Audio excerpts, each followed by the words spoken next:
শিক্ষার্থীবৃন্দ, আজকের আলোচনা ষষ্ঠ শ্রেণী, বিষয় গণিত, শিরোনাম ঐকিক নিয়ম, শতকরা এবং অনুপাত।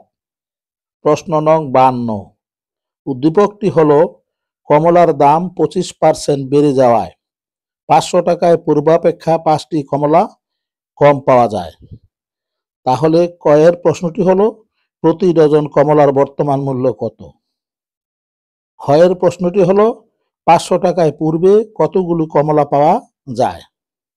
এখন কয়ের প্রশ্নটির উত্তর হলো 5টি কমলার বর্তমান মূল্য 500 এর 25%, অর্থাৎ 100 ভাগের 25। এখন এই 2 শূন্য কাটা, তাহলে 25কে 5 দ্বারা গুণ করলে গুণফল হবে 125। যেহেতু 5টি কমলার বর্তমান মূল্য 125 টাকা, তাহলে একটি কমলার বর্তমান মূল্য কম হবে, অর্থাৎ 5 ভাগের 125 টাকা। এখন 125কে 5 দ্বারা ভাগ করলে ভাগফল হবে 25, অর্থাৎ একটি কমলার বর্তমান মূল্য 25 টাকা।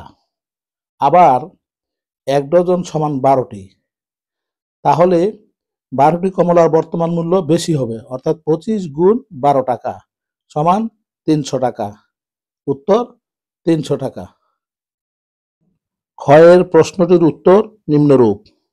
তাহলে ক থেকে পাই, বর্তমানে 25 টাকায় পায় একটি কমলা, সুতরাং বর্তমানে 1 টাকায় পায় 25 ভাগের একটি কমলা, সুতরাং 500 টাকায় পায় 1 গুণ 500 ভাগ 25।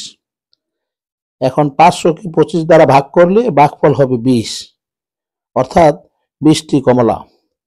যেহেতু বর্তমানে 5টি কমলা কম পায়, তাহলে পূর্বে 500 টাকায় কমলা পায় 20 যোগ 5টি সমান 25টি। উত্তর 25টি। ধন্যবাদ সকলকে।